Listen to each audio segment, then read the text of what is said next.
The Kia Sorento is fresh from its 2020 Car Sales Car of the Year victory, but already a new challenger has emerged, and it comes in the form of a relative. This is the 2021 Hyundai Santa Fe, and here we are testing the two top spec diesel all-wheel drive versions of these Korean 7-seaters. Let's see which one is best. The Sorento was a fitting victor in our biggest annual prize, but that doesn't make it immune to challenges. And in this case, we present a vehicle with the same basic platform, same diesel driveline, and much of the same in-cabin tech, including a digital instrument display, multi-zone climate control system, and matching 10.25-inch centre screen with Apple CarPlay and Android Auto. The Sorento GT-Line is the slightly more affordable option of these two, undercutting the Santa Fe Highlander by about $2,000. So how do you pick the differences? Well, it's quite difficult because the Sorento and the Santa Fe have the same platform. They have a very similar length, width, height and wheelbase, and they have an identical 2.2 litre turbo diesel 4-cylinder engine matched to an 8-speed dual clutch automatic transmission. And as you can see, the technology on either is really quite impressive. But as similar as these two are, there are actually quite a few differences, beginning with what's on the inside.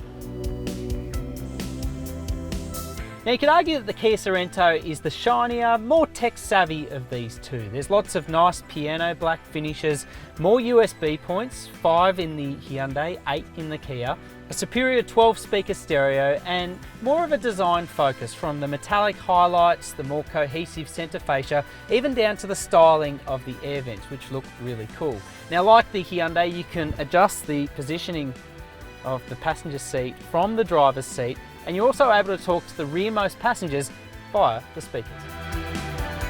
The Sorento benefits from its slightly longer wheelbase by offering about 20mm more second row legroom.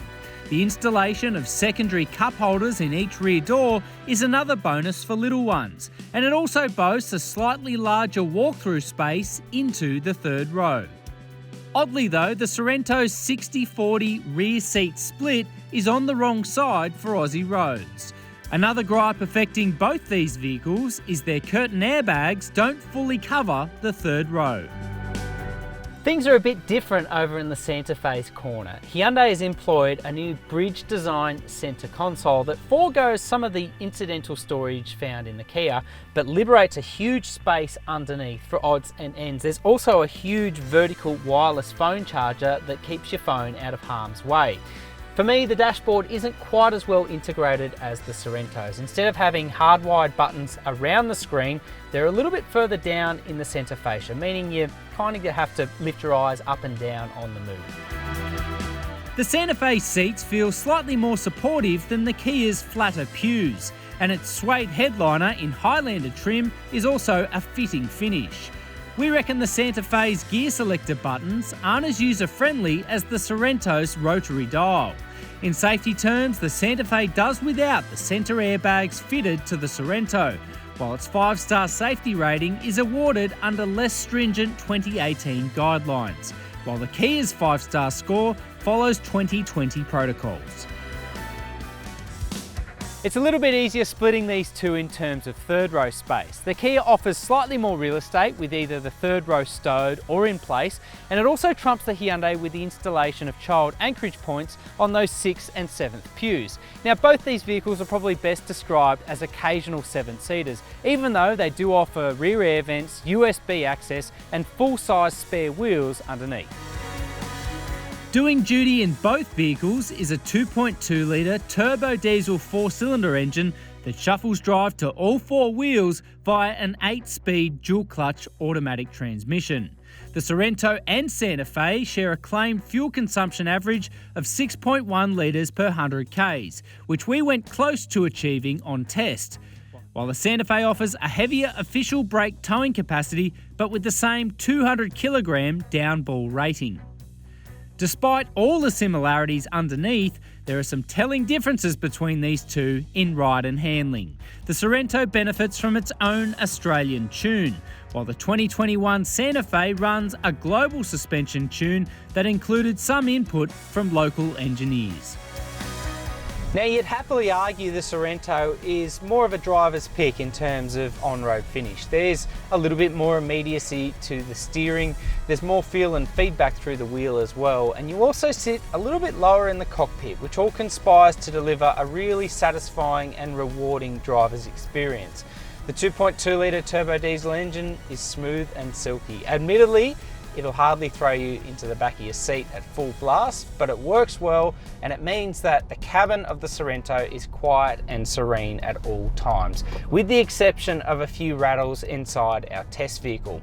All in all, I feel as though the Sorento is the slightly more cohesive on-road package, ably juggling comfort and performance duties. It reminds you exactly why this car has just taken out our prestigious Car of the Year award.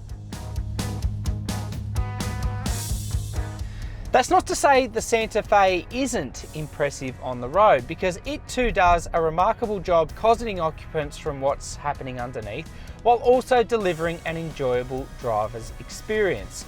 The diesel engine, again, is a peach. It's smooth and refined, and it also happily facilitates open road driving, sitting on just 1500 RPM doing 100 k's an hour.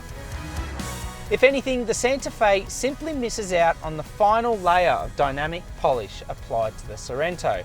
Its initial bump compliance feels a little bit harsher, and that is to say, you'll notice smaller amplitude imperfections niggling or tremoring their way through the cabin a little bit more prominently. The steering is also a little bit heavier and doesn't quite have the same immediacy, feel and feedback as the Sorento. But otherwise, on the roads we've been driving today, it feels controlled over bumps, it's refined inside the cabin, and there's no porpoising or wallowing whatsoever over bigger washouts underneath.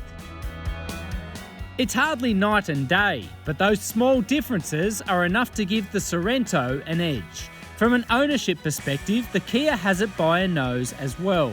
A 7-year warranty outshining the Hyundai's 5, as well as a more generous and consistent roadside assist scheme.